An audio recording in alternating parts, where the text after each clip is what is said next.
to sing Lift Every Voice and sing. Unfortunately, Kirkland couldn't make it here tonight. However, Tanara was so gracious to sing for us tonight. Thank you.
Stony is the road we trod, bitter the chastening rod, felt in the days when hope was born and died, yet with a steady beat, have not our weary feet come to a place for which our fathers have signed. We have come over a way that with the tears has been watered. We have come treading our paths through the blood of the slaughtered. Out from the gloomy past till now we stand at last where the one gleam of a bright star is cast. God of our weary years, God of our silent tears, thou who hast brought us far, go on the way, thou who hast brought us by thy might. Let us into the light, keep us forever in the path. We pray, let's start, God, save us.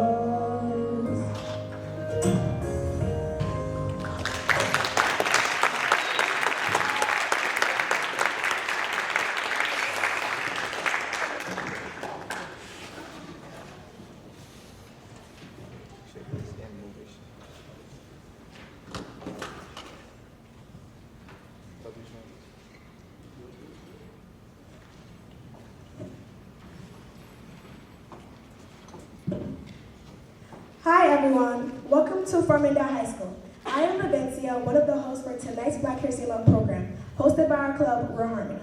World Harmony's mission is to promote ethnic and multicultural awareness and diversity at Farmingdale High School. The Association for the Study of African American Life and History named the theme for this year's Black History Month, African Americans and Labor. This year, we're going to focus on the hard work and perseverance of African Americans throughout history despite many adversities. Hi, my name is Ingrid. We truly appreciate you joining us tonight for this event that is so dear to our hearts. In the event of an emergency, please note the emergency exits. Here is Joanne who will tell you more about what we've experienced tonight. Good evening, my name is Jolene. Thank you for being a part of our program today. The Association for the Study of African American Life and History defines African American labor to be work that focuses on the various and profound ways that work and working of all kinds, free and unfree, skilled and unskilled, vocational and voluntary, intersect with the collective experiences of Black people. On the stage tonight, we will put on a display of what hard work means to us here at Farmingdale High School and how much we value hard work and perseverance in the face of adversity. To echo to my fellow guests, I, Mariah Espinal, am so happy to be here tonight. We would like to give special thanks to the members of Board of Education, Central and Building Administration, teachers and staff, parents, and our fellow students for joining us tonight. We also hope to see some of our little friends who we read to earlier this month. Without further ado, we would like to introduce the first act.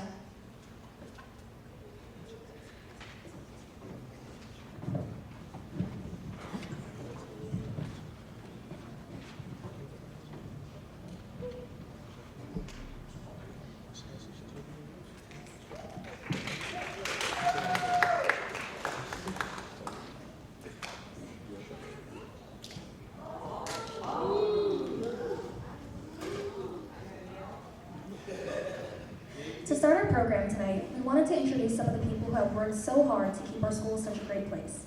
There are so many people here tonight that we all know work to make Farmingdale High School so fantastic. In fact, many of them have been named in Long Island's Best of contests.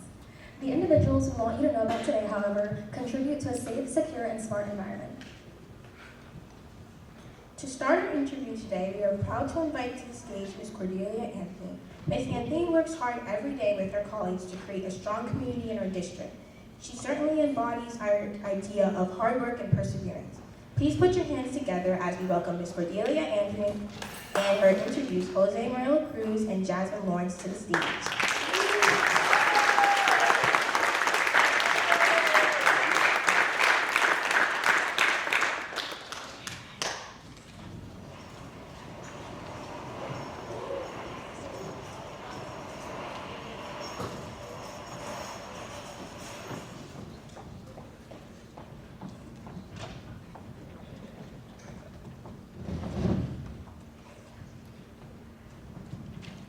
Mrs. Anthony, thank you for allowing us to interview you tonight, and thank you for always being in the front row supporting Real Harmony events. It means the world to us. Ms. Cordelia Anthony is an accomplished educator for the past 26 years. She is a biology teacher at Farmingdale High School, as well as the Farmingdale Federation of Teachers Union President and a member of NYSUT Board of Directors Executive Committee. In general, can you tell us why Black History Month is important to you, and what do you feel is the purpose of this month? Thank you for having me, and thank you for being a great interviewer so far. I am definitely a huge supporter of Black History Month because since it was started as a Negro Week, it has grown into and blossomed into something where we can highlight the accomplishments of people from the African diaspora all over the world and all of the influence that they've had on cultures worldwide, but here in the United States, of course, African Americans have done so many things, not only just to gain some equity and equality, but also they have been instrumental in developing, I would say, many, many things. If you ever look at what has been created by people of African descent, there's so many things that have been created by them, as well as so many accomplishments that have been made. And so sometimes it's only in February and only during Black History Month that people hear about those things, although, 365 days a year, I think Black history is American history, so it's important that we should know these things, but Black History Month is important to highlight them. Thank you. As a science educator and union member, is there anyone in the field who you idolize or look up to? Ooh, there are so many Black scientists. I am a biologist, so I would say that Dr. Charles Drew, who started blood banks, here in the United States. He was a doctor at Howard University in Washington, D.C., and he was also a professor there, so I'm proud that he was an educator. But part of what he did as a biologist was create the first blood bank and help start the American Red Cross, even at a time where they wouldn't accept his blood because he was black.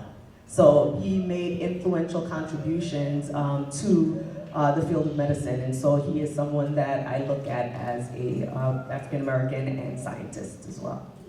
Wow, thank you so much for that new information. During this month, there are a lot of important Black historical figures that are known, like Rosa Parks, Malcolm X, and Martin Luther King Jr. Is there a very important person that you think more people should know about that isn't as recognized during this month? Yes, one of my favorites for sure is Shirley Chisholm. Shirley Chisholm was one of the first Black women to be in the Senate. She was also the first Black woman to, without a party nomination, to run for president. She made that presidential bid. And at the time, obviously, there had not even been an African-American man to have even put into run, but she was instrumental in putting herself out there as a candidate. And one of the things that I take from her is that she has a quote that says, "If they do not invite you to the table, bring your own chair and pull it up." And so the idea is that you should always be in the spaces where the conversations are happening so that things don't happen to you, that you're a part of the decision making. Honestly, I really like that quote. A common theme that we have noticed during Black History Month is perseverance. Could you tell us one way in which you have persevered? Woo-woo. Yes, perseverance, I think that is something that is in the African American experience. I am from the Caribbean, and so I see myself persevering in a sense that my parents didn't have the same opportunities that I was allowed because they sacrificed, and we emigrated here to the United States when I was 7 years old so that I could have different opportunities than they did. My father never got to go to college, and my mother was in college when I was in college at the same time because of just the sacrifices they chose to make for me. And so we did not have all the things. It was difficult, economically, right, for them working and doing what they had to do to get me to a place where I was doing better than them. And I think that shows just a general perseverance in completing goals that they had for themselves and didn't get to do necessarily. And so I am basically a representation of their perseverance, as well as then going, without a specific example in my family, going through getting my bachelor's degree, get my master's degree, and then getting educated in a way that was not necessarily in my nuclear family. Wow, thank you for sharing your backstory. That's truly inspiring. What has your experience been with adversity in your life? So adversity has existed. We, like I mentioned, didn't always have the things that we needed economically, and so when I grew up, I moved here, like I said, from the Caribbean, and we lived in the South Bronx. And in the South Bronx, if you know it, in the 1980s was an entertaining existence, is what I would call it. People would have probably pigeonholed or basically marked people in the neighborhood I grew up in as not being able to achieve success because of the hardships that we dealt with, and not necessarily having the best schools all the time, and not having the best opportunities all the time. But I think what going through adversity is, and persevering, as you've mentioned before, is that despite that, and besides that, we're still able to put one foot ahead of each other. People help you out, there's a community, and I think through all of that, you kind of get through the adversity, and you are able to be successful because of that. That was very inspiring. Thank you for sharing that with us. So, in the future, what kind of changes would you like to see in our world? Oh my, changes in our world. Ooh, I would be here the rest of the night. What I generally want in the world is for people to understand the idea that just because one group of people want better for themselves, doesn't mean that you're taking something away from someone else. And so I think if that general concept of supporting one another, allowing each individuality or concept or people's backgrounds, that we're different, we're gonna be different. That's the way that we were brought here. But I think if we could have an understanding that we can share the world, we can all achieve, we can all be successful, we just have to allow each other that opportunity, and that someone doing better doesn't take away from someone else. And I think if we could get into that mindset, we would have a little bit more peace in the world. Yeah, that was beautiful. As I'm sure you know, one of the reasons Real Harmony was created was to help educate the community on different cultures, religions, and races present within our school. I think that our Daler community has shown a lot of growth along with the acceptance and love since this club was founded back in 2020. This is one of the parts that I appreciate most about being a Daler. My favorite thing about being a Daler is no matter who you are or where you come from, there is a community for you people. What's your favorite part about being a Daler? I love being a dealer. Like you said, I've been here 26 years and I've made a lot of relationships with not only colleagues, but with students over the years who still keep in touch. This is a very tight-knit community. We do our best to support one another, whether it's the good times, the bad times that we go through, and I think that's one of the most important things that people remember about their experience here, and the opportunity to be themselves when they're here in this building, no matter what their background is. Thank you again for taking time to participate in our 2025 Black History Month program. Are there any final words that you would like to share with the audience tonight? Absolutely. I'm always proud, like someone mentioned, that I like to come every year to sit and watch what you have decided to put on. I'm very proud of what you do and what your advisors support you to do, because this was something that for years as a person on the staff, I was like, I wonder if that'll ever happen. And when I actually saw it come to fruition and see the students standing up, doing and representing things from multiple cultures, I'm so impressed, and I just want to make sure that you get encouragement to keep doing this. Is there a final discussion? Thank you both for doing a really good job.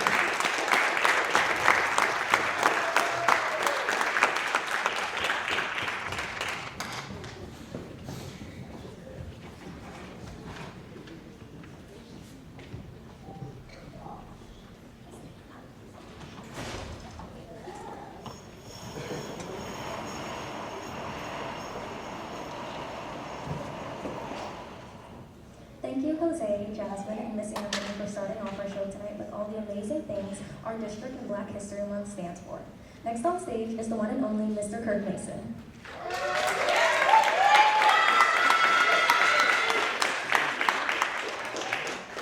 Mr. Mason is currently our high school dean for the class of 2026.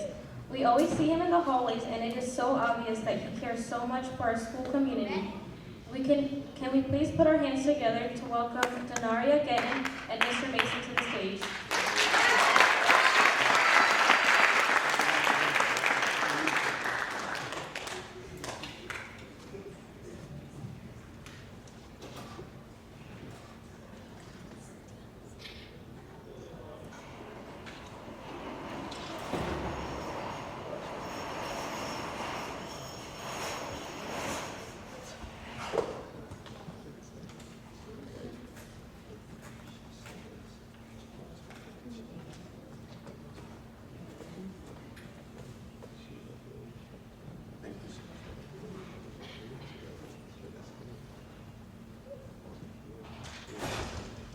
Mr. Mason, thank you for allowing us to interview you tonight. Mr. Mason is a well-loved educator in this district for the past 24 years, and he has been a dean for 6 years. Formerly, he was a math teacher at Farmingdale High School, and is now one of our favorite deans. Thank you, I appreciate it. And thank you everyone for coming tonight, and thank you to the Real Harmony Club for putting this event on. So looking forward to it.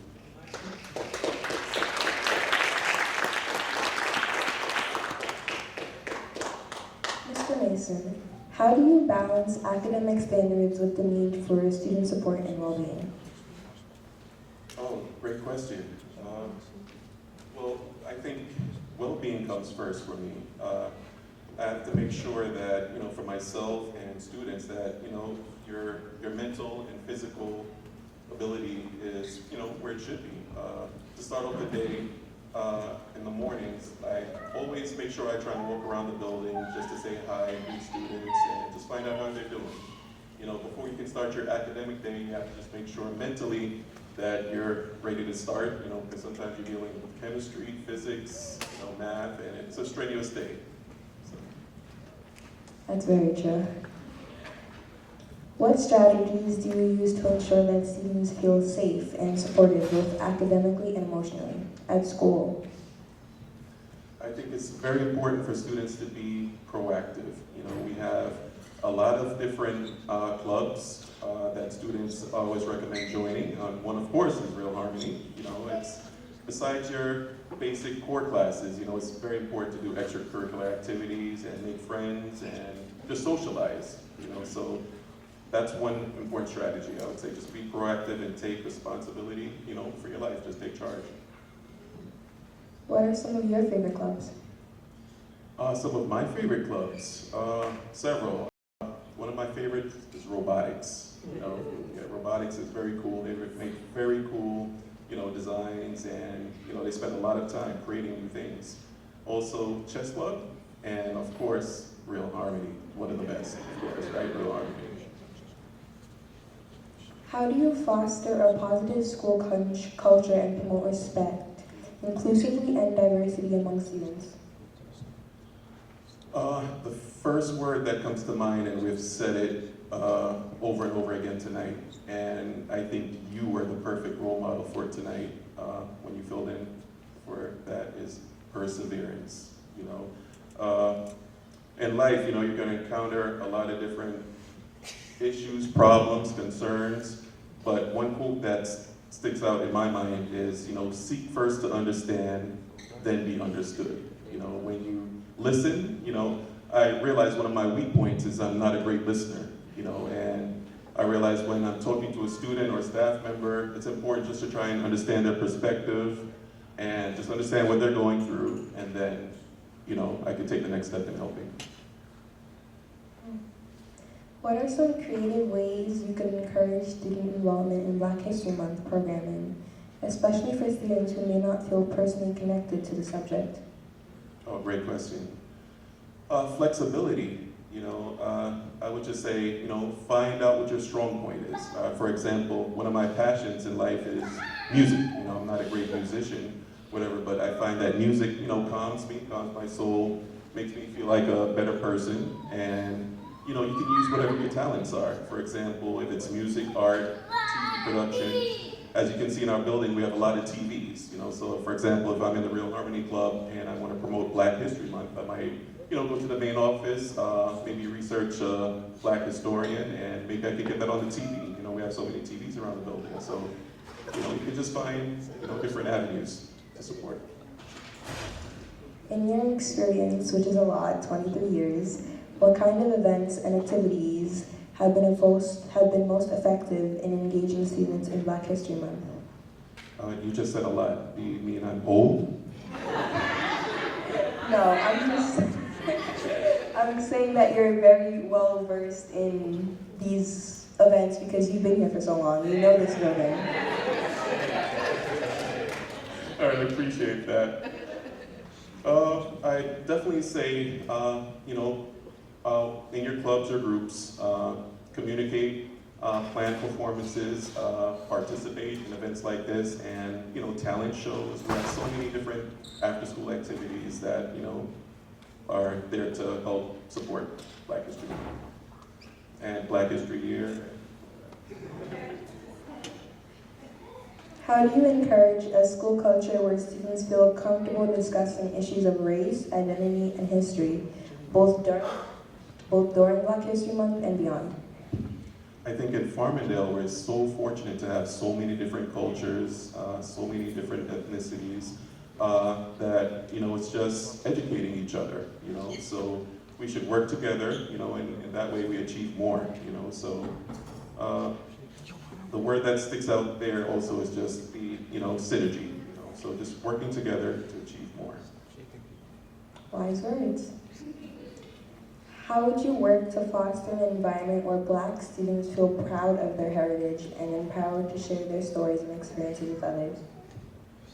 Another key word is attitude. You know, if we have a positive attitude, you know, I think everyone will be affected, and you'll affect your friends, your family, your loved ones, and that's the beginning, you know, so just stay positive. I can give you one quick example from me. In my story, one of my weakest moments was like my first year in college. I went to Stony Brook, and of course I was a math major, and the transition was very, very, very hard for me. Just, you know, getting acclimated, I was very down and depressed, and I found two friends on campus, you know, and just communicating and talking to them, and, you know, they just uplifted me and just encouraged me to work hard, and, you know, 4 years later, actually 5, unfortunately, I didn't, you know, finish. What personal experiences or learning moments have shaped your understanding of Black history, and how do they influence the way you approach Black History Month as a dean? One of my favorite, I'd say this happened last year. I went down to Washington, D.C. to visit the museum, the African American Museum, and just to see the different plights and, you know, just the history of, you know, what has happened in America and around the world, you know, helped also shape what I'm going through. You know, one of my biggest influences too was, you know, my parents. I have a similar story to Miss Anthony. I was born in Jamaica. I came to the United States when I was 8. And my parents in Jamaica, you know, they were professionals, they worked in the bank, and they came to the United States for a better life. And when they came here, they had to start all over again. You know, so they had to give everything up, you know, and my dad was throwing newspapers, my mom was, you know, cleaning, working as a dishwasher, whatever it was, you know, to work hard to get their degree. So, you know, just seeing what they went through helped motivate me and, you know, just encouraged me to work hard throughout the years. And I feel as a dean now, you know, my job is just to encourage people. Sometimes they might not like it, but just encourage them to do better, succeed, and persevere.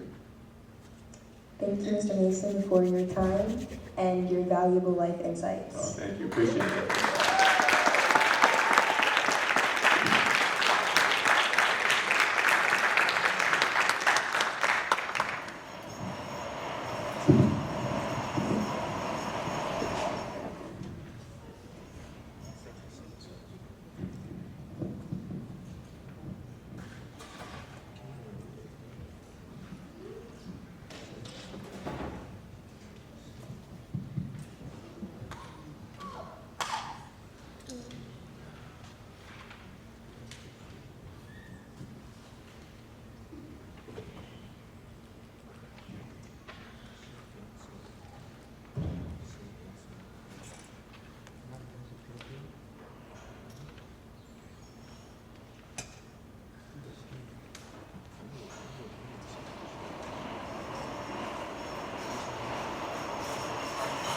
How was your break?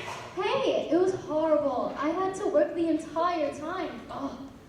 Talk less, smile more. Okay, anyways. Alright, I had the worst break ever. My sister's husband, well, soon to be ex-husband, published his affairs online so everyone could see, just for them not to use it against him. It was so devastating, and especially to hear it online. Oh my god, that's ridiculous. Wait, no. I have to complain, because how does a bastard, orphan, son of a gore, go on and grow into more of a phenomenon? Watch this. Alright, what are you going on about? Yeah, this sounds a lot like Hamilton? The best musical of all time? Yeah. Anyways, as I was saying before, I was rudely interrupted. Let me guess. Arrogant? What? Washington hires Hamilton right on sight, but Hamilton still wants to fight, not write. And now his skill with the quill is undeniable. Yikes. I didn't need to listen to you that much. Yeah, you talk a lot.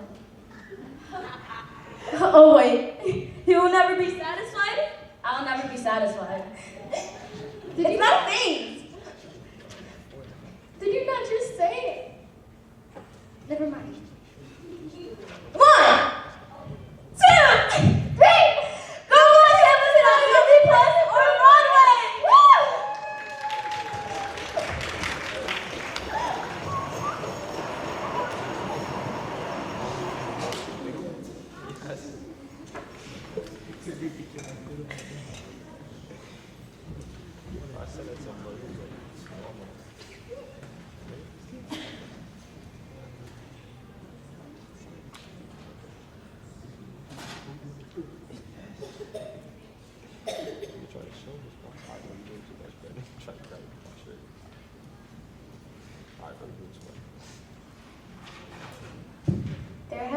many who have impacted and contributed to Black history. In these presentations, we will highlight key figures whose achievements have left an undeniable mark on the world.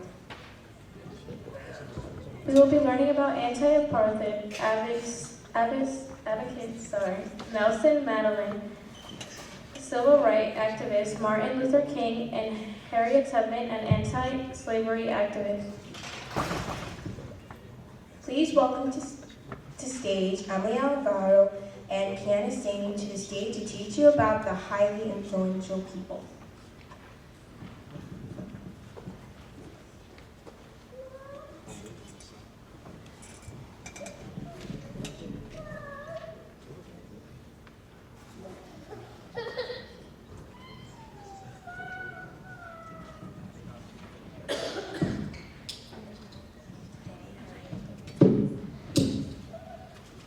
Martin Luther King Jr. And so even though we face the difficulties of today and tomorrow, I still have a dream. It is the dream of deep roots in America and dreams.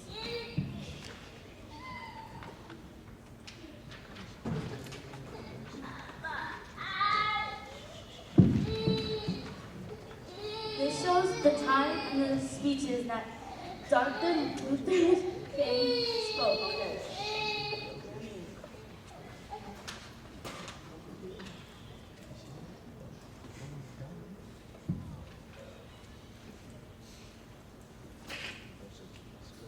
Educate is the most powerful weapon which you can use to change the world.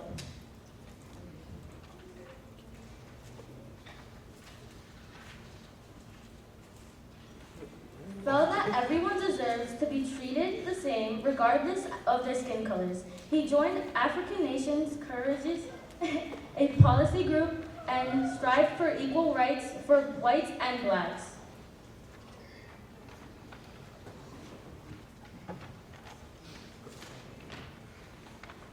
Nelson became president of the ANC and worked with F.W.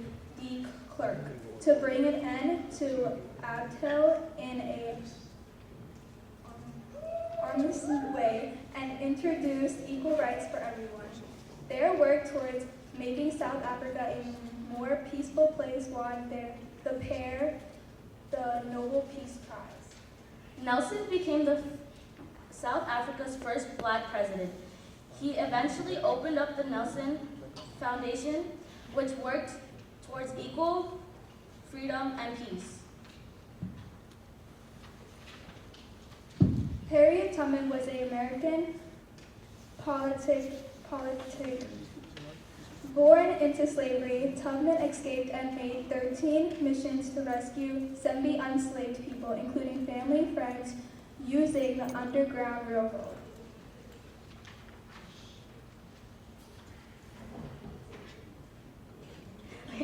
Louis Daniel Armstrong, nicknamed was a trumpet and vocalist who helped shape jazz into an art form and introduced it to the world. Considered leading figures in jazz history, his career expanded 5 decades and multiple jazz eras. Armstrong's vocalist improved in swing style and the more formal style.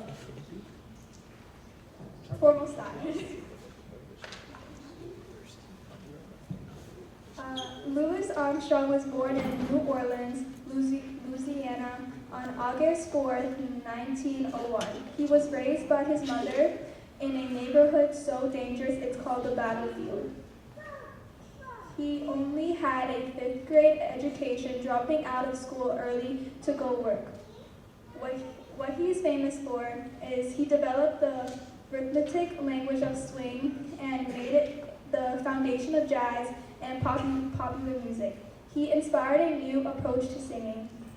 The impact that Armstrong had on not just American music, but also music around the world is even more considered his origin. Thank you. Thank you.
Throughout history, African Americans have made huge strides in our musical community. Some of our favorite songs and genres have deep-rooted origins in African American culture. Some of these are jazz and blues. The sounds created in these genres are so breathtaking, and without the hard work of these individuals, we would not have so many of the musical innovations that we have today. We would like to thank you, our saxophone, Emily and Kiana, to the stage to tell you about the famous trumpet and vocalist Louis Armstrong.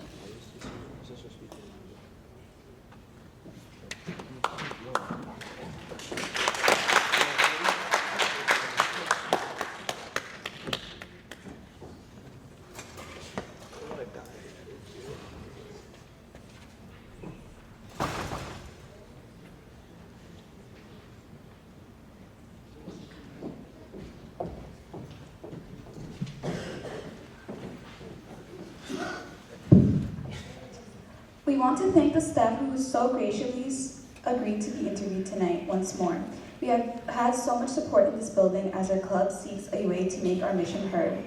There are some staff that couldn't be here with us tonight, but were still able to share their stories with us. Additionally, we would like to thank Ms. Celia and the broadcasting crew for their help with this video production. Please direct your eyes to our projection screens to view the following few interviews. We have so many people in our history, as well in our district, who have worked so hard to create a place that is special to live in. These people have done so many things that deserve to never be forgotten. Our next VIP is a well-known character of our security team. You know him, you love him. At this time, we would like to re-welcome Mr. Kirkland Lewis to the stage, virtually this time, to once again echo our value.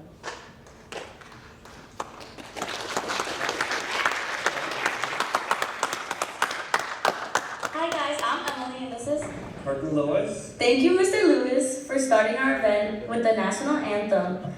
Lewis, you're such an important part of our school community at the high school. I find it hard to believe that there's people that don't already know you and who you are, but I will formally introduce you to the audience. Other than offering his vocal skills for our annual Black History Month event, you could hear him just singing in the hallways with his high energy and with his upbeat personality, which brings smiles to all our faces. Mr. Lewis is in fact a beloved security member here at the high school. Okay, I think we're all dying to know, how do you manage so much energy? Well, I'm up early in the morning, and I guess when I was a baby, my mom always said that I was very energetic. So once I'm up, and ready to go. Okay, what inspires you to have such a positive energy every day? I like working with young people. I'm a coach, and I've been working around young people for a very long time. I like their energy, and my energy is always up. Just to make sure you guys are feeling happy when you get into the building in the morning. I'm like, it's crazy as I get. Okay, what do you coach? I'm a swim coach. I've been coaching for at least 20 years. And I used to work in the tech department, so as a TA here at the high school. So, as I said, I love watching young people, and my energy feeds off of their energy. Yep. While there's so many important historical figures to recognize during Black History Month, in your opinion, who stands out in your mind and who's the best person that you think could represent you? Well, if you go right back, I would say Martin Luther King. He started off with the whole, the rights for everyone, and making everybody feel a part of the world. So, if I should pick anyone, I would choose Martin Luther King. Black history culture is such an impact in the music industry. Who is your favorite Black artist? Oh my gosh, I have so many. I love so many different genres of music. Most of all, big gospel guy, Kirk Franklin.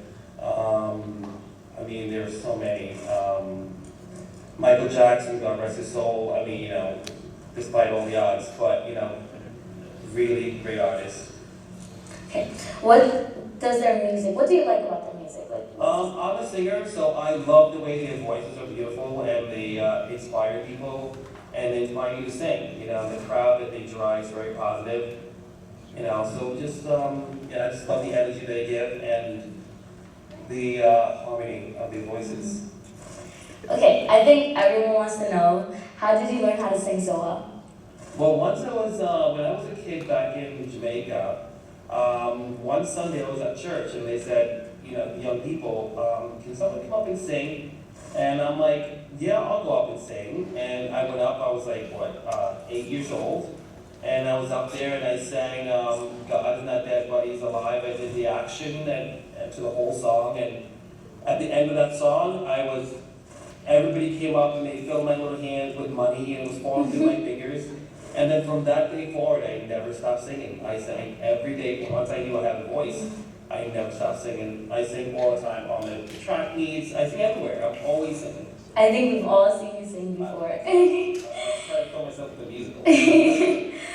You don't appear to have any shy bones in your body. Why do you think you have this trait? You know what? I feel that we all are shy in some ways, but me, I'm very outgoing and very outspeaking. I'm maybe shy at first, but I'll come around and, you know, pull everybody out of their shyness. So like, you don't really see that here with me at the high school because I try to make sure like all the shy people that are in the corner by themselves, I try to pull them into the light and then be around them people so they can be, you know, not sad or depressed, but, you know, try to enjoy the high school life. Mm-hmm. What advice can you give the kids these days who are struggling with confidence? I think, you know what, believe in yourself. No matter what anybody said about you, people are going to say what they want to say at all times. But you got to be positive in yourself. Believe in yourself. Don't think about what people say about you because people are always going to say negative, bad, or good, whatever it is. If they're talking about you behind your back, they're behind you. Mm-hmm. Okay, so they don't need to be in front of you. So you're moving forward. So what's behind you is behind you. Let it be and just focus on you. How did you first get into swimming?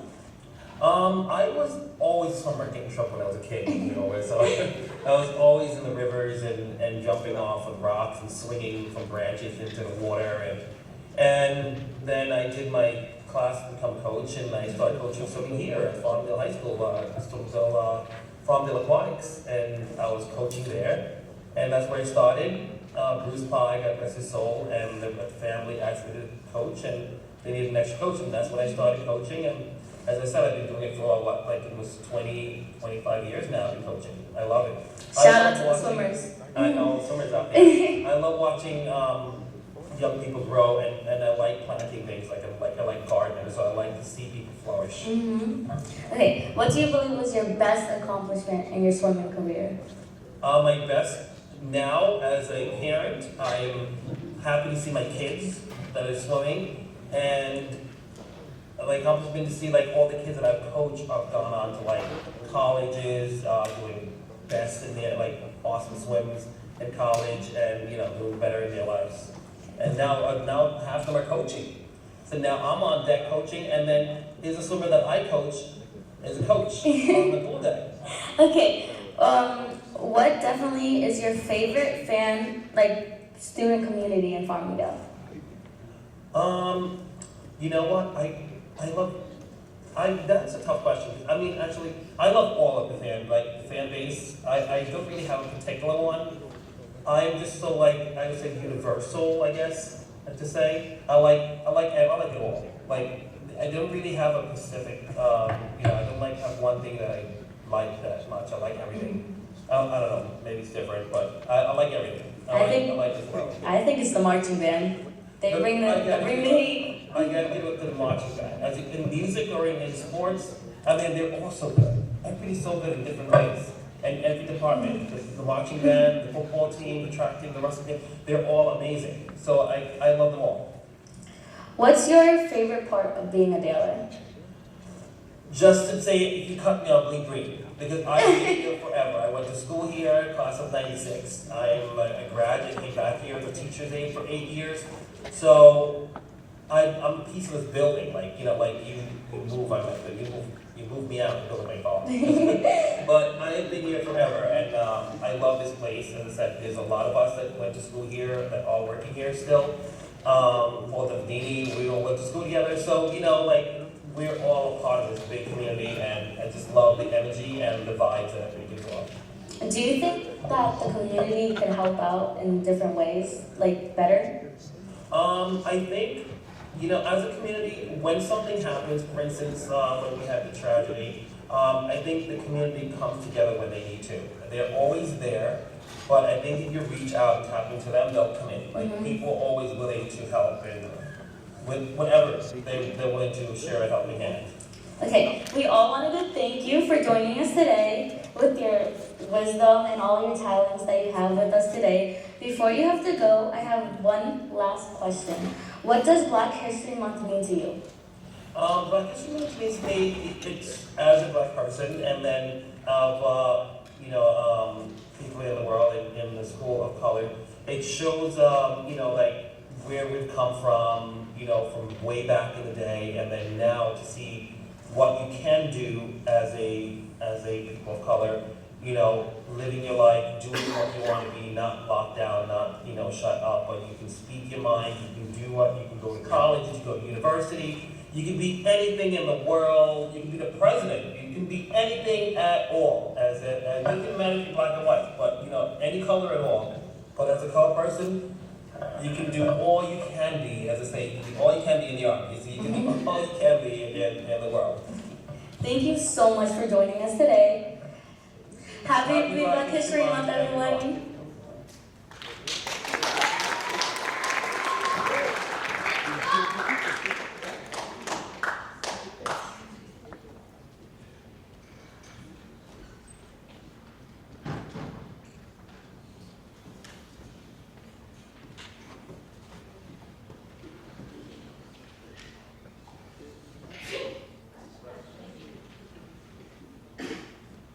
There are so many hard workers in this school that we appreciate so dearly.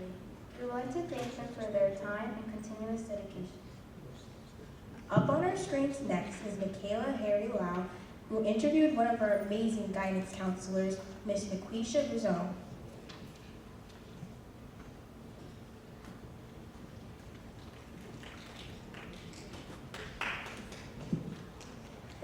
Ms. Brazone has been a well-loved guidance counselor for the past 4 years. She is one of the 2 fabulous class advisors for class 2026. She's originally from Texas, but finds Farmingdale to be her new home. Hey, how are you feeling today for this interview? Feeling good. I'm a little nervous, but excited. How about you? I'm good. Nervous though, but at least we have that in common already. Yes. Okay, so we get started on questions? Yeah. Okay. How do you ensure students from all backgrounds feel represented and supported? I think in order to make sure that all students feel represented and supported, it's important to be open and be able to establish relationships, right? Someone can't feel supported if they don't have that connection or know who you are. It's just less genuine if they don't have that connection with you. So I think, I at least lead with making sure I get to know all my students.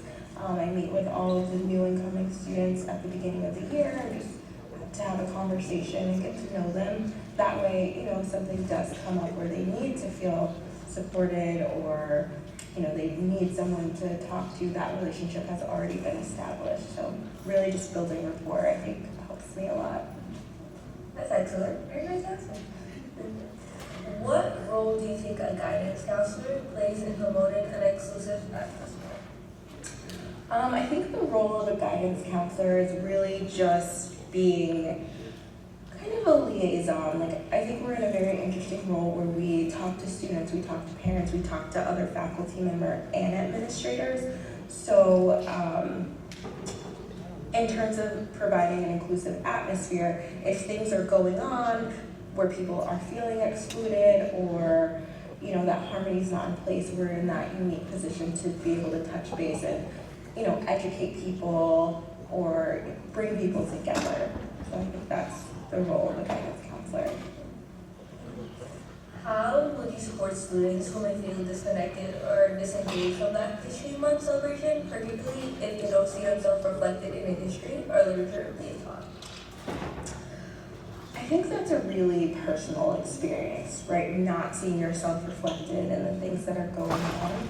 So that really goes back to building that rapport, right? Having the connection with your students so that you're able to encourage them if you don't feel connected, what are things that you feel comfortable either advocating for, or what are things that you would like to see changed in order to feel more connected and less disengaged?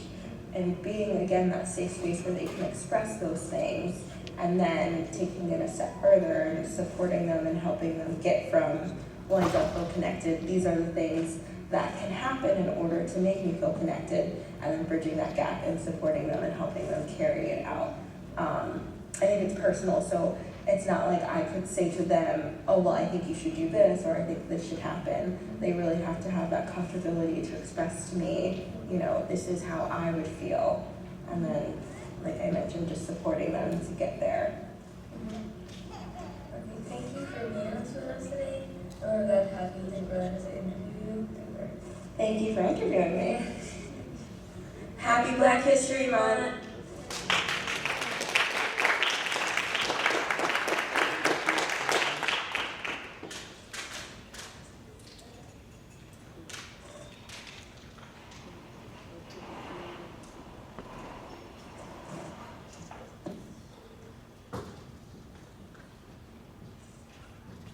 Hello, everyone. Along with Mrs. Razone, our school is filled with so many amazing people.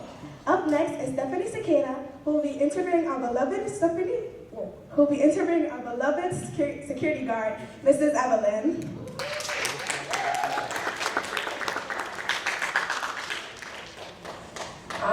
Hello, I'm Stephanie. I'm a junior here at Farmingdale High School and working with Miss Evelyn, a security guard at Farmingdale High School. Miss Evelyn, thank you for allowing us to interview you tonight.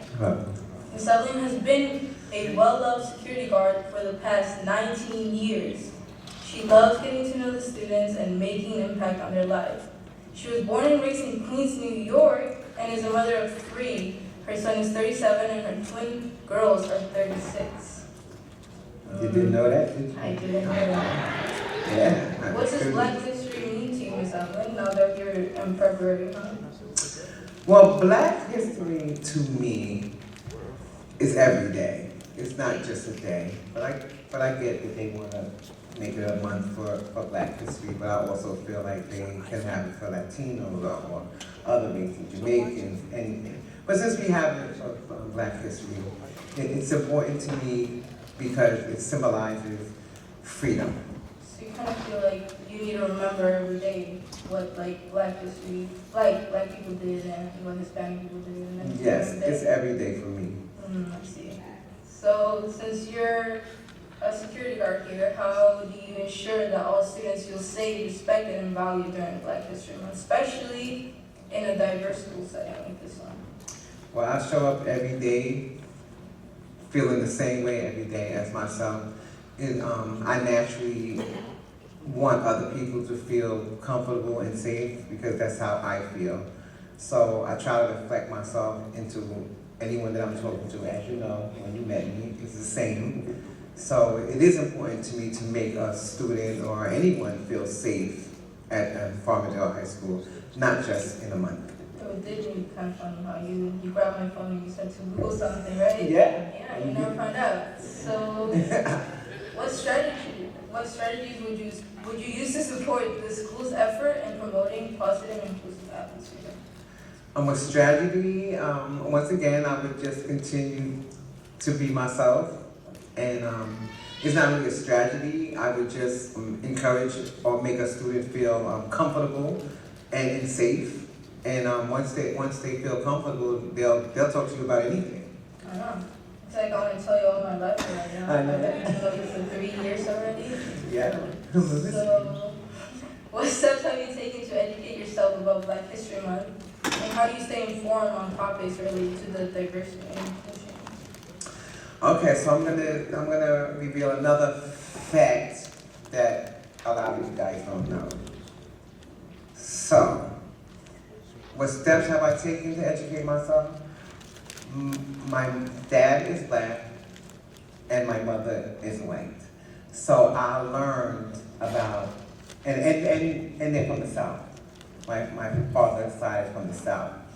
So I've educated myself because I used to go down there every summer my grandmother's mother and my grandmother picked cotton and tobacco on the fields in North Carolina. When I was 10, because that was the youngest age that you could be to work and make 40 cents a bushel, that I picked cotton and tobacco myself. Until I saw tobacco work, that was the last time I ever went back. I was done.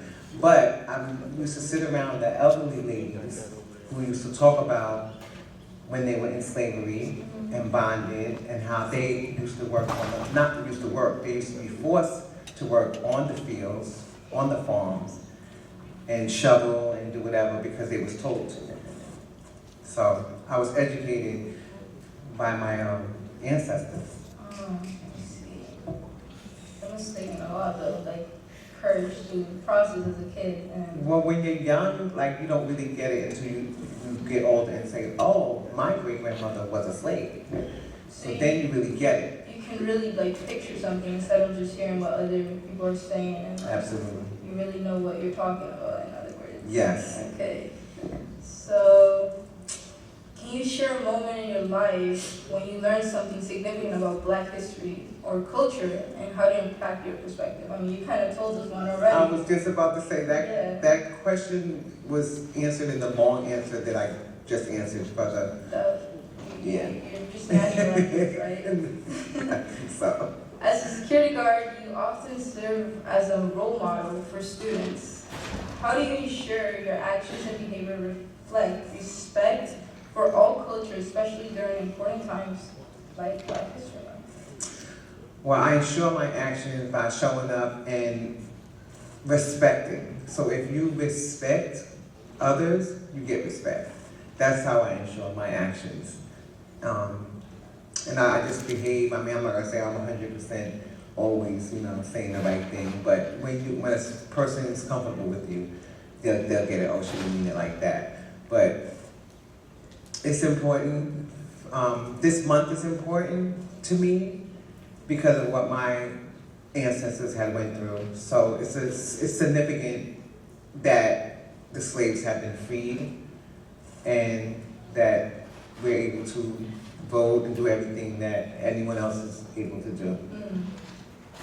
I feel like what you said about respect others so you can get respect is kind of hard to maintain here at the high school. It's like students takes a lot of like Patience. brave, You are absolutely right. After a while, when you learn where it's coming from that person, because each person is an individual and has different circumstances, whether they black, white, whatever, behind the scenes. So that's what makes me learn how to do it. I say to myself, I never know what that child is going to do. Yeah. And then I think that we think that about the grown-ups too, because sometimes they're moody and they don't want to talk, and students take it as in like, oh, they don't like me. What did I do wrong? You're right. That's a good turn on that. It's hard. That's mature. So how do you balance being firm and maintaining school safety while also being empathetic and understanding when addressing cultural sensitivities? How do I maintain patience, I would say, and putting other people's feelings first before mine. Like, I could be on my way to lunch and hungry and see a student in a bad situation. I would attend to that situation before I think about being hungry. So I will put another person's feelings first to maintain the safety. Also, I'm an adult and these are kids, so they don't have the knowledge and experience that an older person does. Yeah. So that's another thing that I would do. I see. Thank you for being here. It's a pleasure. You made it feel so easy. Really? Yes. I feel like I'm gonna faint a little, Great. So, happy Black History Month. Happy Black History Month.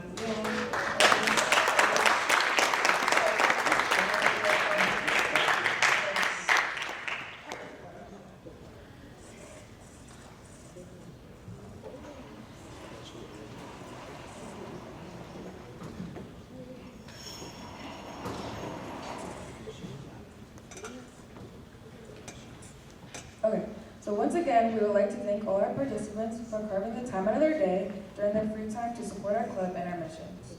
For our final video interview, we have Mr. Anthony Eason, who will be interviewed by seniors Jaden and Elizabeth.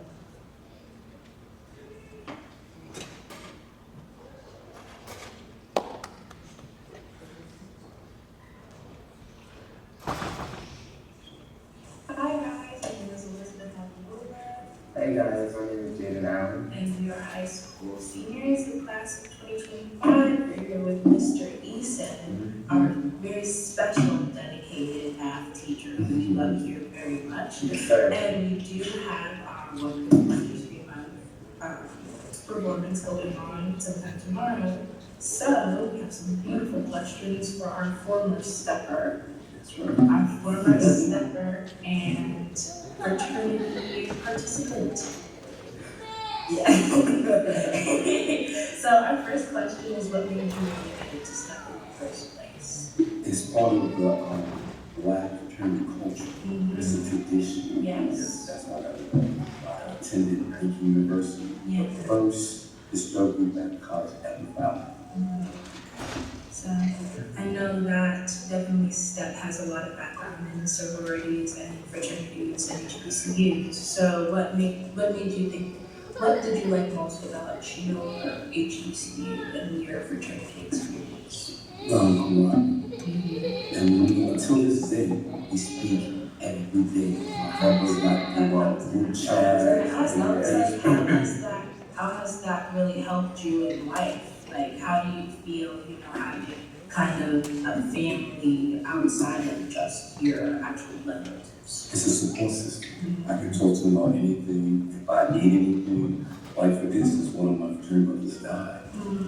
We helped pay for his daughter to go to college. We sent her birthday presents. We sent her Christmas presents. We're going to probably all be there when she graduates from college. You know what you're doing? She made this like, hopefully Lincoln. Yes. You've seen us step before. How do you think that your college step at high school step is that different in some way? Well, they're a little different because each fraternity steps are different. Yes. Like we're more on precision. Yes. And spinning and kicking. Yeah. And I'll give you that. We definitely like to have a lot of fun. we like to have fun, and we like to be goofy and kind of just tie our own little personality and spin to it. So I definitely like that. So, you being a step or whatever, like, what was like your biggest challenge with that? Get this shit, because it's hard. Oh, yeah. You are sweating. I sweat every day. It's a lot of cardio. People think it's not cardio. It's just like, oh, I'm hot. Yes. And you're sweating bullets. Yes. But yes, like, so like, what was your like biggest fear? Like, what was your biggest take-up step? Messing up. Because everybody's looking at you like, you mess up, they'll let you know. And my fraternity, my brothers are very, very skeptical, very, very critical. Yes. I've definitely seen college stuff, and I've seen, how they operate. They're all so precise, and their steps are just amazing. So, definitely. Would you advise other students who are going to, maybe an HBCU, would you advise them to join the fraternity or something? Definitely. I didn't think of the Romney White College or HBCU, you should join the fraternity because you support people who have the like-minded ideals. It's a great way to communicate, to meet friends for life. And one good thing about it, like say, if one of my friend brothers own a business, that means my child, my cousin has a job. Yeah, you can look out for one another. It's a way of connecting, a way of, that's what I'm looking for. Oh God, I can't remember what I'm looking for, but it's great for networking. Networking. Yes.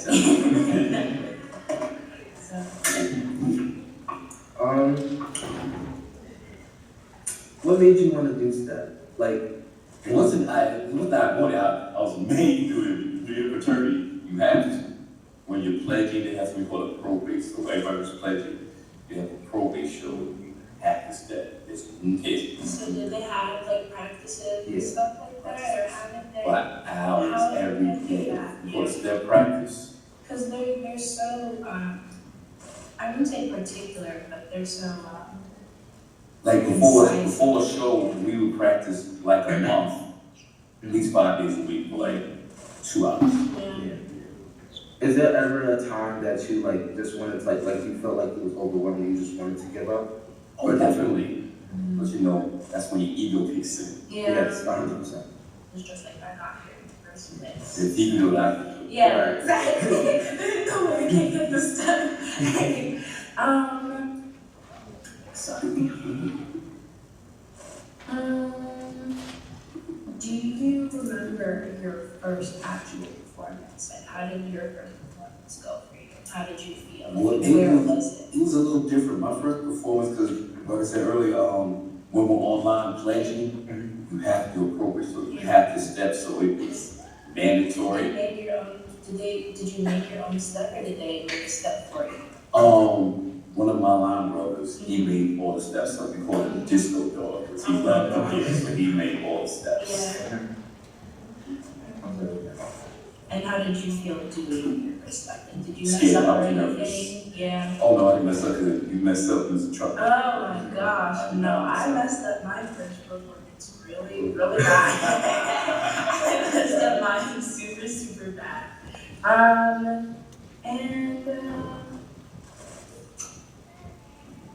How would you describe kind of your life now after being, fraternity and stuff like that?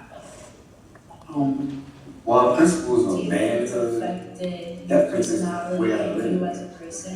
Because it's manhood, scholarship, perseverance, and output, those are principles. So I try to live by that. Yeah. And make me a stronger person. Mm-hmm. I definitely say that. And my father is a cute dog. My mother's a ghetto, so Okay. So would you affect your children? Or not push it on them? Exactly. It's like I had no choice. Exactly. Now, seeing how we do step today and back when you was doing it, would you ever consider like making your own team like to this like great time? If I had the time, I definitely would. Because actually, I also did it when I was teaching at Roosevelt. And actually, when I was at Roosevelt, we had competitions like it would be Roosevelt, Hempstead, Westbury, they had competitions. You don't do that. But we've definitely been trying to make teams. Would you maybe be interested in influencing that? Definitely, yeah, I definitely try to help all I For can. practice and watching. Yeah. Youth teacher. I like the rest of my friends, other the younger ones now. Are you not younger generation? All the time. Everywhere I go, like the gym, there's about 3 or 4 of them. I walk in the mall, I have my shirt on. Yeah.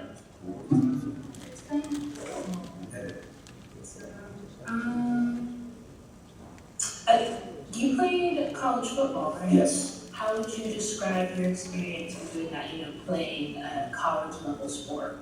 Hard. Very hard, very demanding. How did you manage both school and your sports? We had no option because as a freshman, you had mandatory study hours from 7 to 9 every night, except for Saturday and Sunday. We had, we don't know football, so we had access to free tutoring. So we had a lot of help. Good. Because I've always been wondering how if I wanted to do college level sport, how I would both school and Oh, they make sure that we have people checking, make sure you go to class.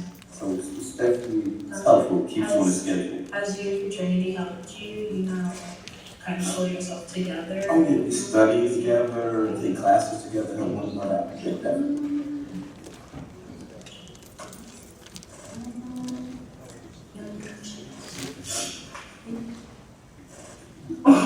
What does Black History Month mean to you? Well, it's a time to celebrate the past, the present, and the future. Gotcha. But we have so many things we gave to the world. And just to have 1 month, I think it should be every month. Yes. Every month. And you know what? My wife needs some history. She's the first black principal in the Copex school district. Oh, that's amazing.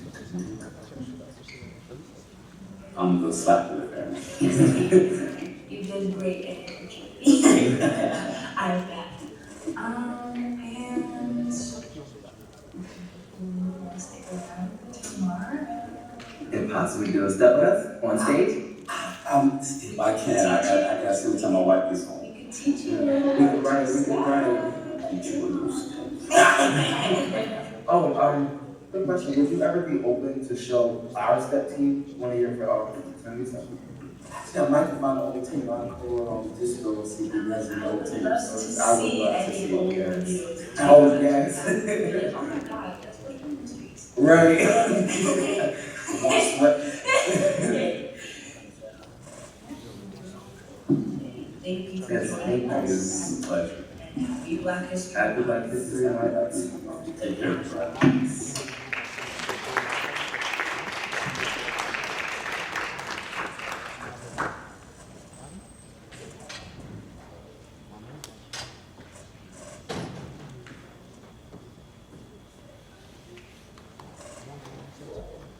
Hello, everybody.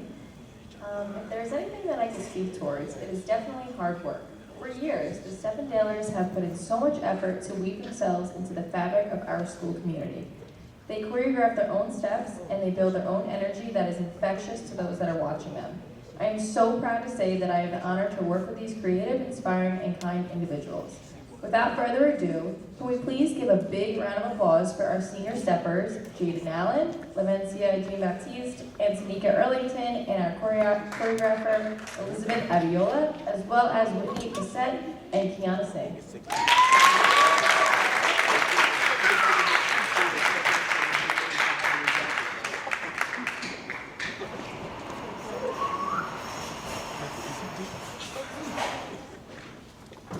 Do they want some of this?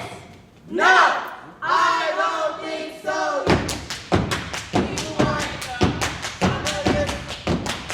I don't think so. You try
Jojo.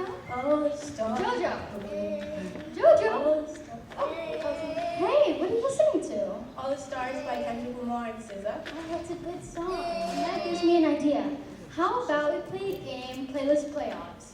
I have to describe a song, and you have to guess what song I'm describing. Sounds good enough. Okay, I'll start.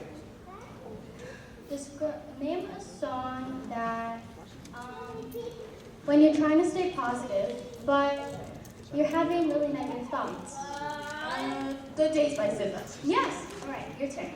Hey, this one's specific. Name a song that you sing when you're just right out of a relationship and you're realizing you're getting older. 20-something by SZA.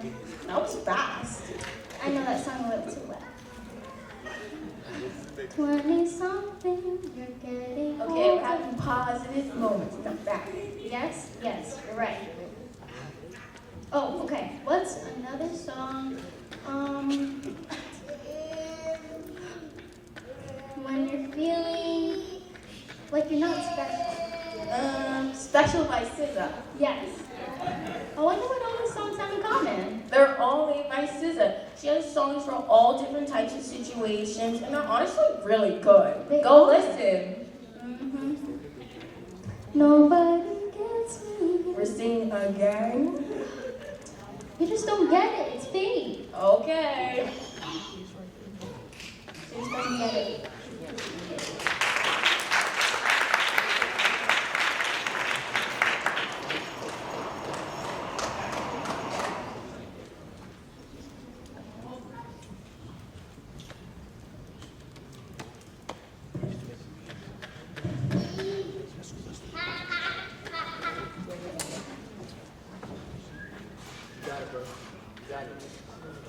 You know what else is hard work? Dancing. Choreographing is a dance that takes a lot of effort. Up on stage next is an amazing African-American Caribbean mashup dance featuring some of our favorite musical icons. Please put your hands together for Samaria Kohler, who choreographed this dance with the help from alumni and Dea Champion. Samaria and her dancers have worked so hard to put this dance together to the stage for you.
like the breeze of blow, one thing hot and the sunshine on me. You don't see why my girls don't see why. You don't see why my girls don't see why.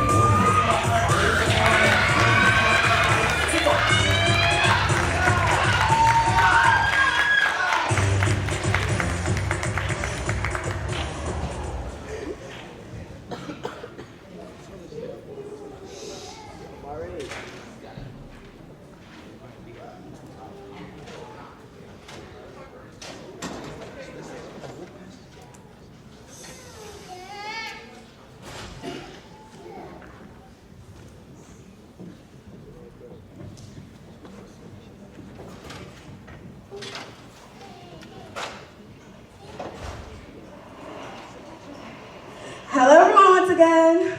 I'm sorry, I'm a little out of breath. Music has always been a symbolic of hard workmanship and deeply felt emotions humans have dealt with. Some songs represent joy and love, while others show the deep-rooted pain encountered through discrimination and racism. Up on stage today, we will have two of our club's very talented singers here to perform an a cappella piece.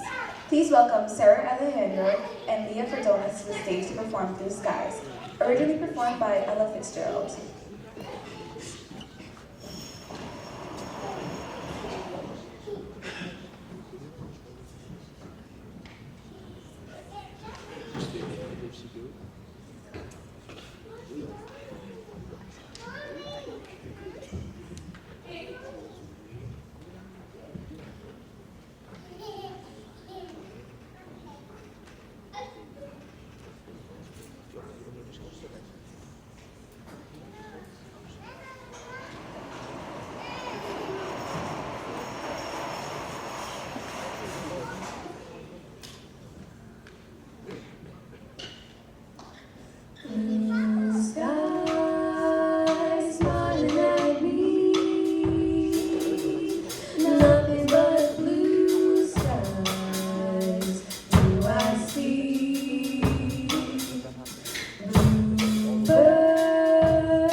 Thank you for the surprise drummer, Maven Hilaire.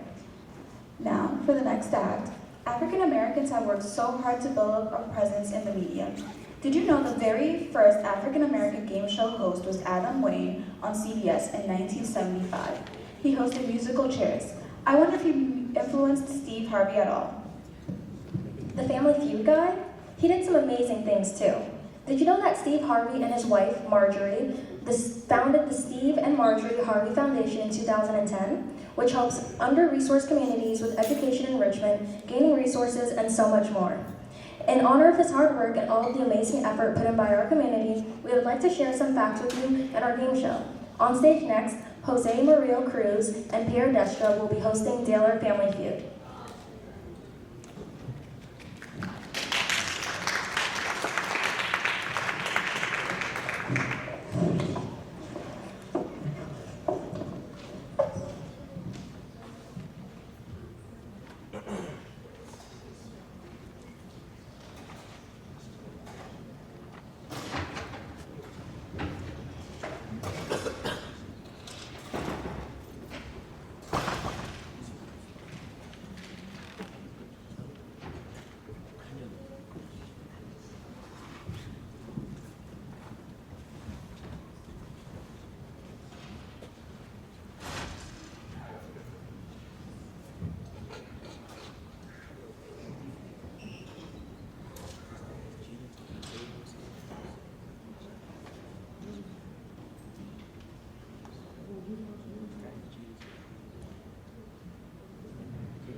Welcome to Family Feud. I'm your host, Pierre Destra, with my co-host, Jose.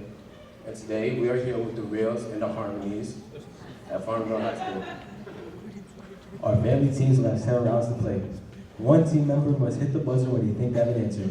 I will keep track of the points to determine who is the true trivia champion this Black History Month.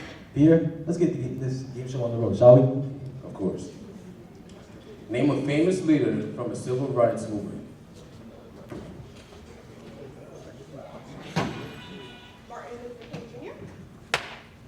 Martin Luther King Jr. That's 1 point.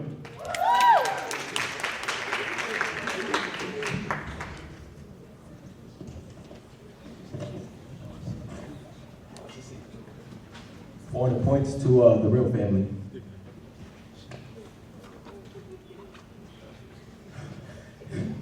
Name a significant event in Black history.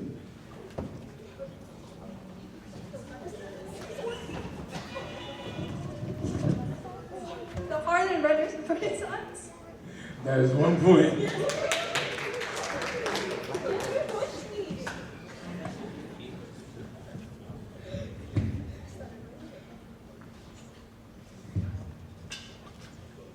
It's another 400 for the Real family. Hey, you guys got something to say? How much does the Harmony family have? You gotta see something back. Yeah, bro, I don't need it. What do you mean you don't know? Damn. Don't be paying attention in class? Next question. Name a famous Black inventor or scientist. Come on, y'all don't know who invented peanut butter now? Dr. C.J. Walker. That name is not on this list. Wait, what'd you say? You said Dr. Who? C.J. Walker. Oh, that is on the list, actually. Oh, okay. So my fault.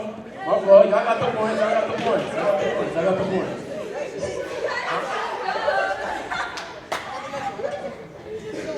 That's 300 points for the Real family. Name a popular music genre from Pioneering black artist. You are correct. 1 point. The Harmony family. Damn, what's going on? You want to repeat that to the mic? What's on the board? Next question. Name a historical black athlete.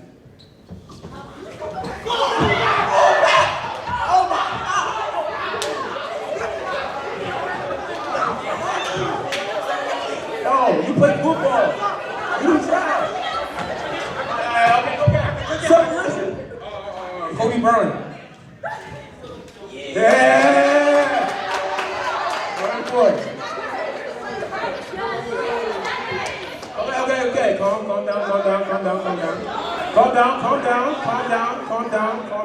down. Since they are right, they got to stand first, and they did answer correctly. They get the point. What do you mean they said Martin Luther King? They said Martin Luther King. Okay, no. Get back. Can we erase that? Yeah, exactly. Can we erase that? Take it back. Take it back. Take it back. Subtract. No, they cheated. No, that's not the count. Hey, watch this. I'm still last 3 rounds. Name a landmark Name a landmark Supreme Court case related to civil rights. Brown versus.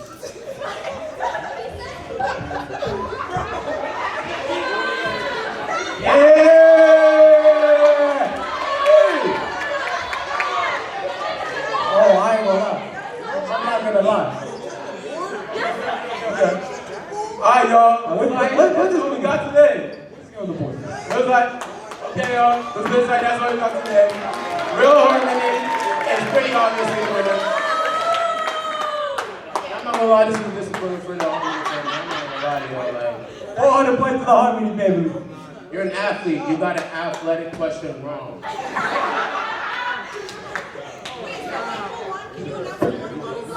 We're not done yet, woman.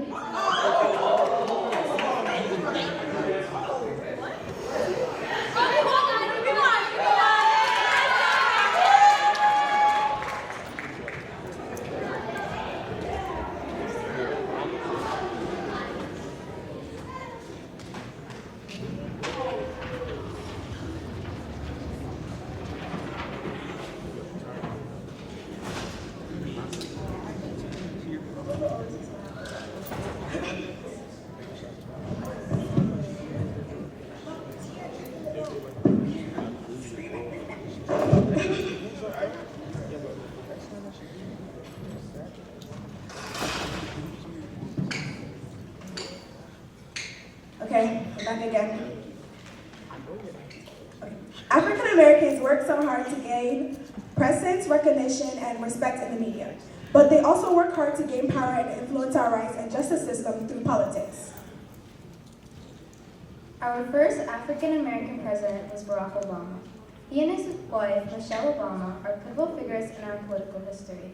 On stage now, please welcome Julian Leroy, who will be presenting all the amazing hard work put forward by the Obamas.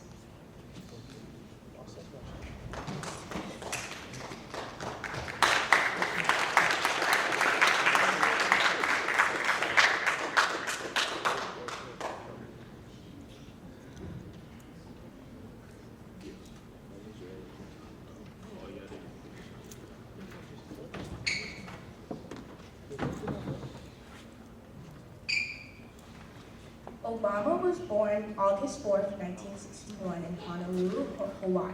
He graduated from his high school, Baton Rouge School, in 1979, then attended Old College before he transferred to Columbia University. At Columbia, he earned a Bachelor of Art degree in Political Science in 1983. In 1985, he accepted a job with the Developing Communities Project. After 3 years of community organizing, Obama enrolled in Harvard Law School. He was elected the first African American president of Harvard Law Review. In 1996, Obama was elected to the Illinois State Senate. He served as the Democratic spokesperson for Public Health and Welfare Committee and co-chairman of the Joint Committee on the Administrative Rules and served a second term as senator in 1998. In 2007, Obama announced his candidacy for president of the United States. He was a part of the Democratic Party. He became the first African American in 2008 to be elected president. He was then elected again in 2012 and began his second term in 2013. Overall, he was president for 8 years. Some of Barack Obama's accomplishments was he signed the Affordable Care Act in 2010. More than 20 million Americans have gained health care coverage because of the law was passed. He also signed the $787 billion American Recovery and Reinvestment Act in 2009 to spur economic growth and amid the most severe downturn since the Great Depression, which helped create millions of jobs and drop unemployment. He finalized a Clean Power Plan in 2015 through new EPA regulations, setting the first ever carbon pollution standards for existing power plants. When fully implemented in 2030, the new rule will result in 32% reduction in carbon emissions compared to 2005. Miss Obama grew up in Chicago. After graduating from high school, she studied sociology and African American studies at Princeton University. She then attended Harvard Law School and graduated in 1988. She joined the college law firm Sidney & Austin, then served as Assistant Commissioner of Planning and Development in Chicago City Hall, before becoming the founding executive director of Chicago's chapter of Public Allies and AmeriCorps program that prepares youth for public service. In 1996, Ms. Obama joined the University of Chicago with a vision of bringing campus and community together. As Associate Dean of Student Services, she developed the university's first community service program, and under her leadership as Vice President of Community and Internal Affairs for the University of Chicago's Medical Center, volunteerism skyrocketed. She then married Barack Obama in 1992 and became the First Lady in 2008 and again in 2012. As First Lady, she launched Let's Move in 2010, joined First Forces in 2011 with Dr. Jill Fullerton, and in 2014, Reach Higher, all in an attempt to help and to support community growth.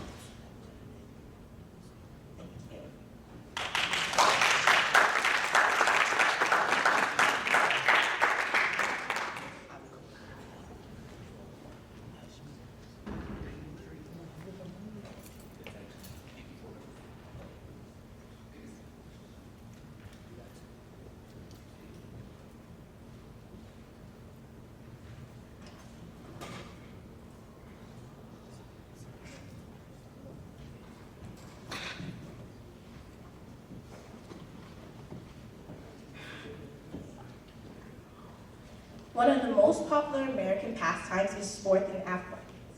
Whether it be the Olympics or just our national leagues, African Americans have broken records and made huge strides towards success. On stage next, we would like to present a number of quotes that still inspire us every day. Each one of these athletes has preserved and shown us what true hard work pays off with.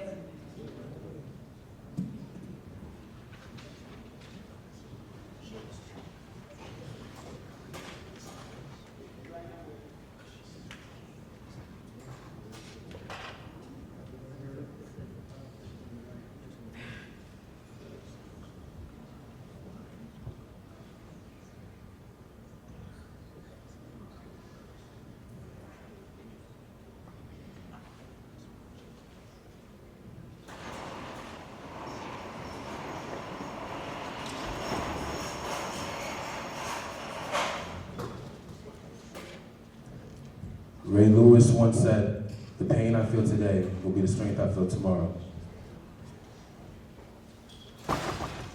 Simone Biles said, "I was built this way for a reason, so I'm going to use it." NFL quarterback Cam Newton said, "When you have a passion for something, you don't have to be reminded to do it. You do it because you love it." Deion Sanders once said, if I don't fish in the morning, I fish in the evening. Jerry Rice once said, today I do what others won't, so tomorrow I can accomplish what others won't. Kevin Durant once said, hard work beats talent, but talent fails to work hard. Lamar Jackson once said, be happy God gave you breath to breathe every day. Muhammad Ali once said, I am the greatest. I said that even before I knew I was.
Hey, what's up? Hey, I'm kind of bored. Do you want to play a game? Yeah, let's play a game. Okay, what should we play?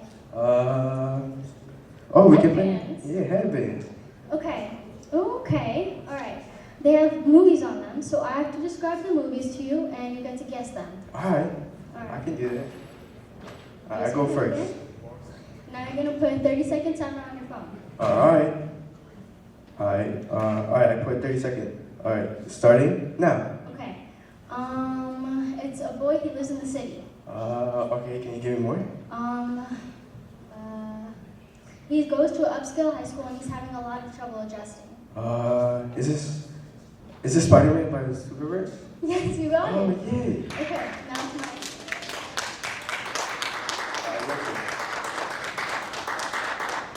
Okay, you're gonna put the timer starting now. Alright. Is somebody who's famous and he has a son in the movie? He has what else? I can't think of anything. Oh shoot, the timer ran out. Oh man. It was Space Jam, but the New Legacy. Oh, that's a really great movie with black leads. Yeah, you should watch it. Mm-hmm. Thank you. I think it.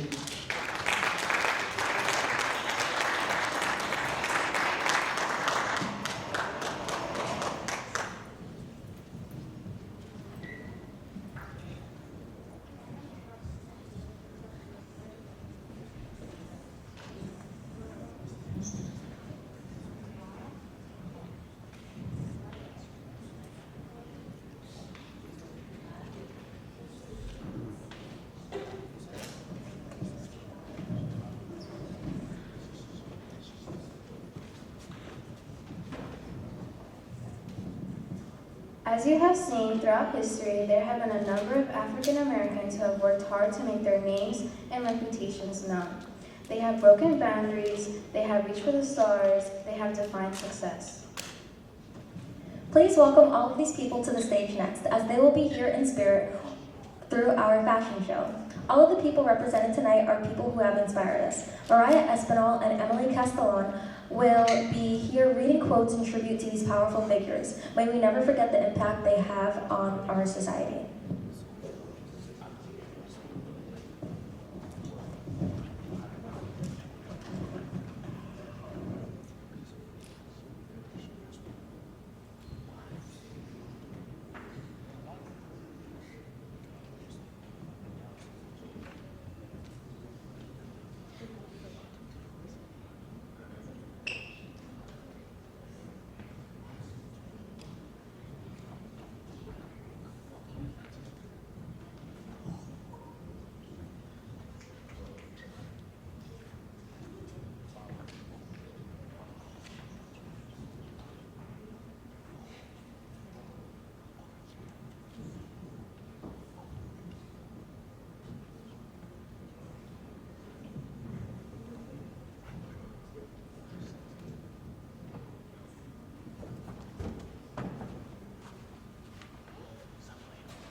I would like to welcome to the stage all of our models inspired by the famous Black musicians.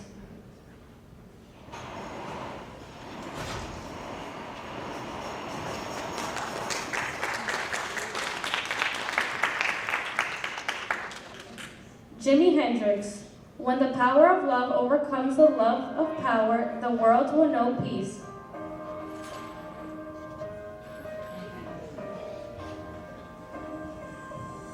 Louis Armstrong. If I don't practice for a day, I know it. If I don't practice for 2 days, the critics know it.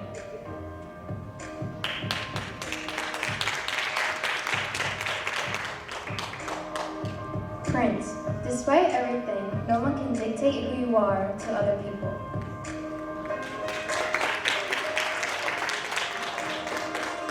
Missy Elliott. Music is a male-dominant field. Women are not always taken seriously as we should, so sometimes we have to put our foot down.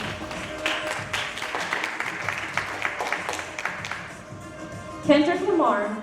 Persist beyond the obstacles. We have the strength within.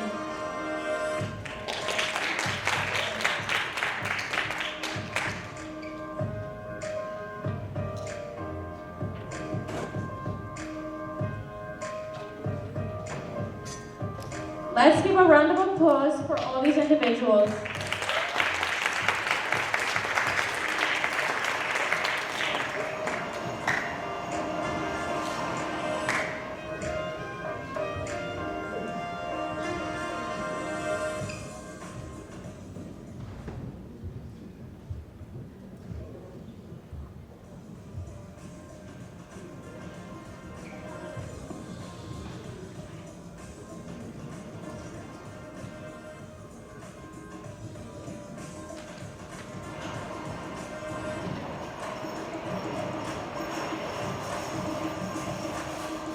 I would like to welcome to the stage all of our models inspired by famous Black athletes.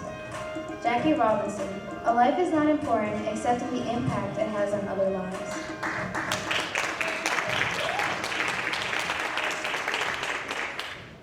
Serena Williams. I really think a champion is defined not by their wins, but how they recovered when they fall.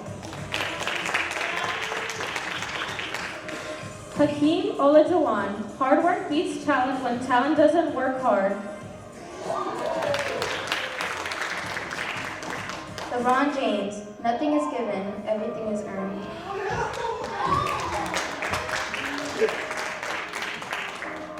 Simone Biles. Becoming the greatest of all time is hard work, but that doesn't mean it can't also be fun.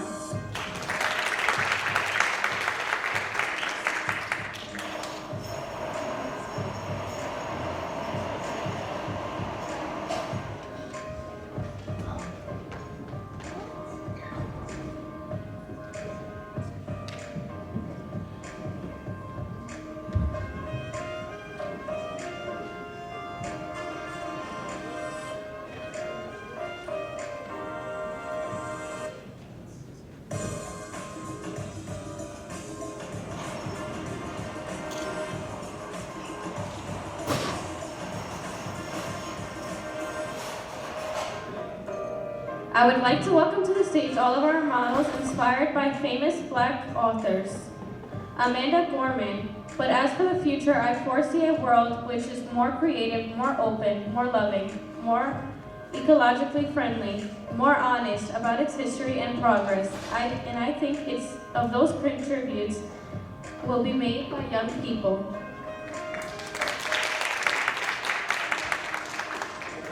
Maya Angelou. In all my work, what I try to say is that as human beings, we are more alike than we are unalike.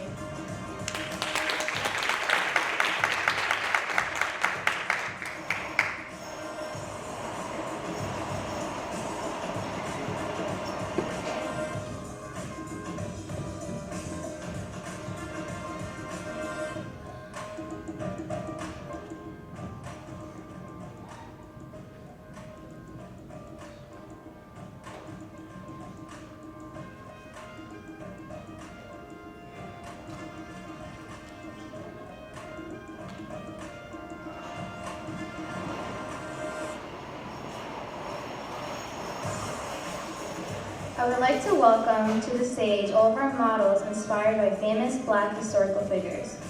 Barack Obama. Change will not come if we wait for some other person or some other time. We are the ones we've been waiting for. We are the change that we seek.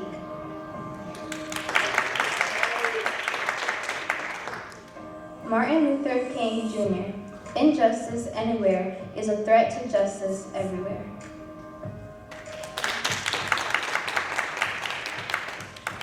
Rosa Parks. You must never be fearful about what you are doing when it is right.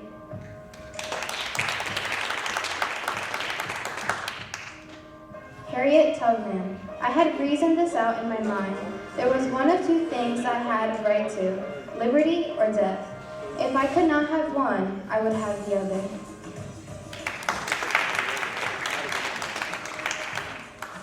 Thurgood Marshall. We will only attain freedom if we learn to appreciate what is different, and muster the courage to discover what is fundamentally the same.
I would like to welcome to the stage all of our models inspired by famous Black actors or actresses.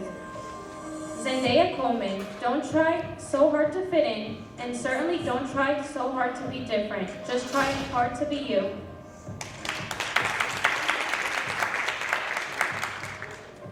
Denzel Washington, I am very proud to be Black, but Black is not all I am.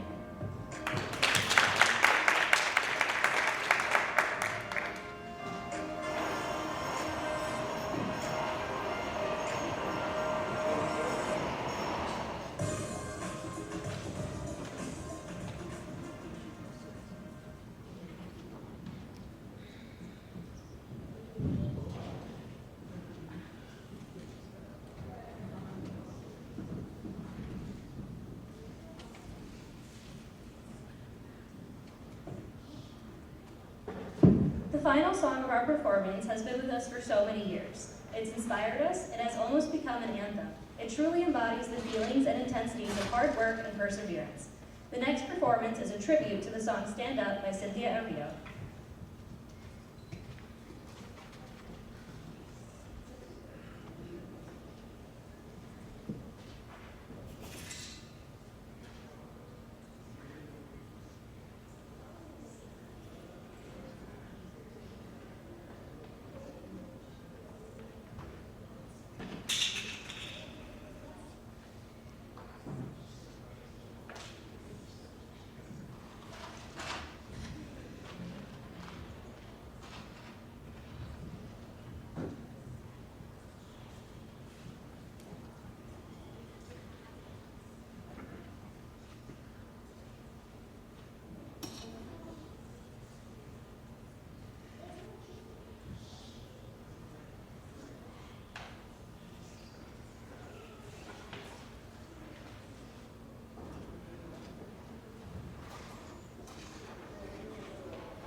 people. Oh, easy now. I'm free. I'm walking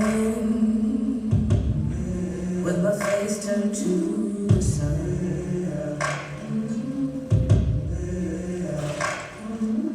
Weight on my shoulders, a bullet in my gun. Oh, I got eyes in the back of my head, just in case I have to run. I do what I can when I can, when I can for my people. While the clouds roll back and the stars fill the night, that's when I'm gonna stand up, take my people with me. Together we are going to a brand new home, far across the river. Can you hear freedom calling, calling me to answer? Gonna keep on keeping on. I can feel You have made it 100 miles to freedom. Would you like to pick a new name to mark your freedom? Puritan. before the sun begins to shine. Gonna start moving towards that separating line. I'm waiting through the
Please give a round of applause for all the student performers.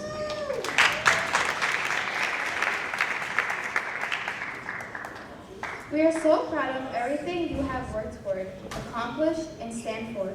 In fact, everyone please take a bow.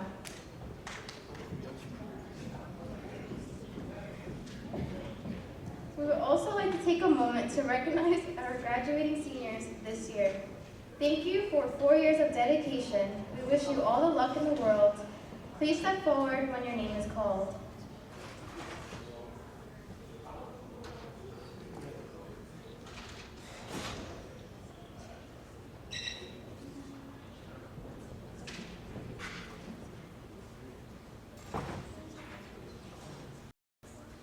Jaden Allen,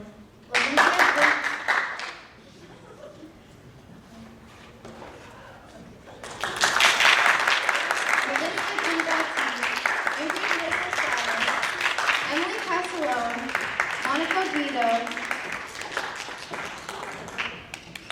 Elizabeth Aviola, Serenity Giles, Antonica Erlington, Jocelyn Becerra, Anaya Hawk, Abigail Monte, Alessandra Gavaret, Alessandra Chavarria Fuentes, Amy Abate, Michael Zalea, Marilyn Quispe, Samara Fuentes, Ahmad Crossby, Pierre Destra, Joelian Leroy, Julieta Ryan, Jolene Lucio Florio, Esmeralda Torres, Isabella Peguerero, Simran Carr, Paige Alexander, Nasfi Faze, Ashley Villamil, Delilah Delgado, Erica Torres, Jocelyn Espinal, Sana Rez, and Luis Hernandez Diaz.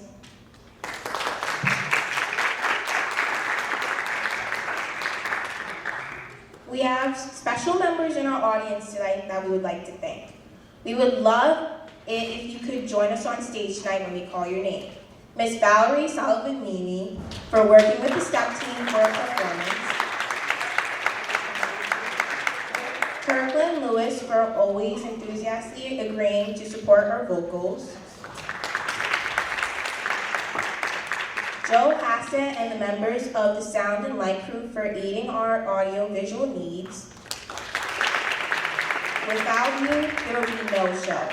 This year, we'd like to thank Ms. Jen C. Sella for providing us with tools and guidance around video production for our interviews, Ms. Cordelia Anthony, Mr. Kirk Mason, Mr. Anthony Eason, Ms. Nisea Bruzun, and Ms. Evelyn. Thank you for all for setting time aside in your busy schedules to share your stories with us.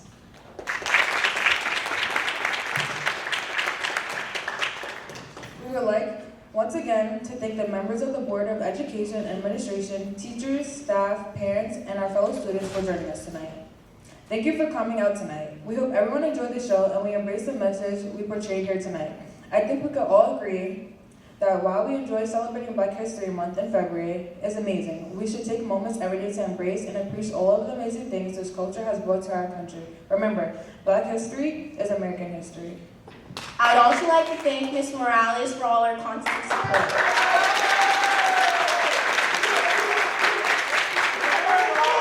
And Ms. Kramer too.